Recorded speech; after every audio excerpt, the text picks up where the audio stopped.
ഹരേ കൃഷ്ണ. ഭാഗവത കഥകൾ തുടരുന്നു. യശോധാനന്ദന്മാർക്ക് ഒരു പെൺകുട്ടി പിറന്നിരുന്നു. ഭഗവാന്റെ ആന്തരിക ശക്തിയായ യോഗമായയായിരുന്നു അവൾ.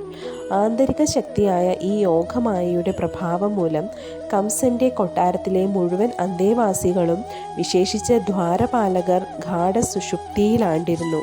ഇരുമ്പു സാക്ഷിയിട്ട് ഇരുമ്പു ചങ്ങല കൊണ്ട് ബന്ധിച്ചിരുന്നിട്ടും കൊട്ടാരവാതിലുകൾ സകലതും മലർക്കേ തുറക്കപ്പെട്ടു. രാത്രി കൂരിരുട്ടിലായിരുന്നു. എന്നാൽ വസുദേവർ കുട്ടിയെയും എടുത്ത് പുറത്തിറങ്ങിയപ്പോൾ സൂര്യപ്രകാശത്തിൽ എന്ന പോലെ സർവ്വ വസ്തുക്കളും അദ്ദേഹത്തിന് വ്യക്തമായി കാണാൻ കഴിഞ്ഞു. വസുദേവർ കൃഷ്ണനെയും കൊണ്ടുപോകുമ്പോൾ ഇരുട്ട് എവിടെയോ പോയി മറഞ്ഞു. കാരാഗ്രഹത്തിൻ്റെ കവാടങ്ങൾ സ്വയം തുറക്കപ്പെട്ടു. അതോടെ ഇടിയും മുഴക്കവും പേമാരിയും തുടങ്ങി.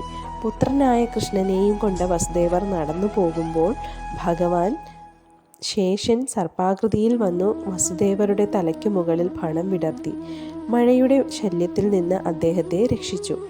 വസുദേവർ യമുനാ തീരത്തെത്തി. യമുനയിൽ തിരമാലകൾ ആർത്തുലയ്ക്കുന്നുണ്ടായിരുന്നു. എന്നിട്ടും വസുദേവർക്ക് കടന്നു പോകാൻ നദി ഇരുഭാഗത്തേക്കും ഒതുങ്ങി വഴി കൊടുത്തു.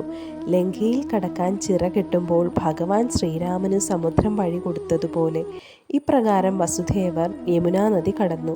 തുടർന്ന് ഗോകുലത്തിൽ നന്ദമഹാരാജാവിൻ്റെ കൊട്ടാരത്തിലെത്തി. അവിടെ ഗോപന്മാരെല്ലാം സുഷുപ്തിയിലായിരുന്നു. ഈ സന്ദർഭത്തിൽ യാതൊരു പ്രയാസവുമില്ലാതെ കുട്ടിയെ യശോദയുടെ സമീപം കിടത്തി പകരം അവിടെയുണ്ടായിരുന്ന പെൺകുഞ്ഞിനെയും എടുത്തു മടങ്ങി. ഈ സംഭവങ്ങളൊന്നും കംസൻ അറിയാതിരിക്കാനായി വീണ്ടും സ്വയം ചങ്ങല കൊണ്ട് ബന്ധിക്കുകയും ചെയ്തു.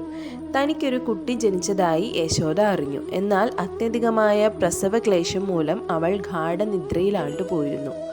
ഉണർന്നപ്പോൾ തനിക്കു പിറന്ന കുഞ്ഞ് ആണോ പെണ്ണോ എന്ന് അവൾക്ക് തീരെ ഓർമ്മിക്കാൻ കഴിഞ്ഞതുമില്ല. വസുദേവർ പടിവാതിലും കതകുകളും ബന്ധിച്ചു കഴിഞ്ഞതോടെ കാവൽക്കാർ ഉണരുന്നു. നവജാത ശിശുവിൻ്റെ കരച്ചിൽ കേട്ടയുടൻ അവർ കംസനെ വിവരമറിയിക്കുന്നു. ശിശുവിൻ്റെ ജനനവാർത്ത കേട്ട കംസൻ മഞ്ചത്തിൽ നിന്ന് ചാടി എഴുന്നേറ്റ് തൻ്റെ മരണം അടുത്തിരിക്കുന്നുവോ എന്നതോർത്ത് ചിന്താകുലനായി തീരുകയും ഉടൻ തന്നെ അയാൾ കുട്ടിയുടെ സമീപത്തെത്തുകയും ചെയ്യുന്നു. സഹോദരൻ അടുത്തു വരുന്നത് കണ്ട് ദേവകി അപേക്ഷിച്ചു, "പ്രിയപ്പെട്ട ജ്യേഷ്ഠ, ഈ കുഞ്ഞിനെ കൊല്ലരുതേ.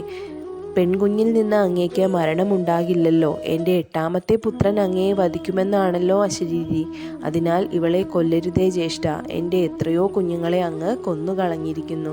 എന്നാൽ ഇവൾ ഒരു പെൺകുഞ്ഞല്ലയോ. ഈ കുഞ്ഞിനോട് പൊറുക്കുക. ഇവൾ എൻ്റെ മകളായി ജീവിക്കട്ടെ." എന്നാൽ നിഷ്ഠൂരനായ കംസൻ ദേവകിയുടെ അപേക്ഷ കൈക്കൊണ്ടില്ല. ശിശുവിനെ പിടിച്ചു വാങ്ങി നിഷ്കരുണം പാറപ്പുറത്തടിക്കാൻ ഓങ്ങി. പെട്ടെന്ന് ശിശു അയാളുടെ കയ്യിൽ നിന്നും വഴുതിച്ചാടി ആകാശത്തിലുയർന്ന് വിഷ്ണുവിൻ്റെ മുഖ്യശക്തിയായ യോഗമായയായി പ്രത്യക്ഷമാവുന്നു. ശിശുവിൻ്റെ മായാരൂപം കണ്ട് കംസൻ ഭയചകിതനായി തീരുന്നു. ദുർഗാദേവിയുടെ വിശ്വരൂപം കണ്ട് ദേവന്മാരെല്ലാം ആകാശത്തു നിന്ന് പുഷ്പവൃഷ്ടി ചൊരിയുന്നു. മുകളിൽ നിന്നുകൊണ്ട് ദേവി ദുർഗ കംസനോടായി പറയുന്നു, "എന്നെ എങ്ങനെ കൊല്ലാൻ കഴിയും? എനിക്ക് മുൻപ് തന്നെ നിന്നെ കൊല്ലാനുള്ള ശിശു ഈ ലോകത്തെവിടെയോ പിറന്നു കഴിഞ്ഞിരിക്കുന്നു. നിന്റെ സാധുവായ സഹോദരിയോട് ഇത്രയും ക്രൂരത വേണ്ടായിരുന്നു." ഇത്രയും പറഞ്ഞതിനു ശേഷം ദേവി അപ്രത്യക്ഷമാവും. ഈ വാക്കുകൾ കേട്ട് ഭയചകിതനായ കംസൻ ഉടൻ തന്നെ അനുകമ്പാപൂർവം ദേവകി വസുദേവന്മാരെ ബന്ധന വിമുക്തരാക്കുകയും തികഞ്ഞ മര്യാദയോടെ പെരുമാറുകയും ചെയ്യുന്നു. തുടർന്ന് ദേവകിയോടായി, "പ്രിയ സഹോദരി, ഒരസുരനെ പോലെ ഞാൻ സ്വന്തം അനന്തരവരെ നിഗ്രഹിച്ചു. നമ്മുടെ ബന്ധങ്ങൾക്ക് പോലും വില കൽപ്പിച്ചിട്ടില്ല ഞാൻ. എൻ്റെ ഇത്തരം പ്രവൃത്തികളുടെ ഫലം എന്തായിത്തീരുമെന്ന് എനിക്ക് അറിഞ്ഞുകൂടാ. സ്വർഗവാസികളുടെ വാക്കു വിശ്വസിച്ച ഞാൻ സ്വന്തം സഹോദരിയുടെ പിഞ്ചു കുഞ്ഞുങ്ങളെ നിഗ്രഹിച്ചതിലൂടെ അനേകം പാപപ്രവൃത്തികൾ ചെയ്തു കഴിഞ്ഞിരിക്കുന്നു. പ്രിയ സഹോദരി ദേവകി, നീ അത്യന്തം ദയാലുവും മാന്യയുമാണ്. ദയവായി എന്നോട് ക്ഷമിച്ചാലും." സഹോദരൻ്റെ പശ്ചാത്താപം കണ്ട ദേവകിയും ശാന്തയായി. തൻ്റെ കുഞ്ഞുങ്ങളോട് അയാൾ കാണിച്ച ക്രൂരതകളെല്ലാം ദേവകി ക്ഷമിച്ചു.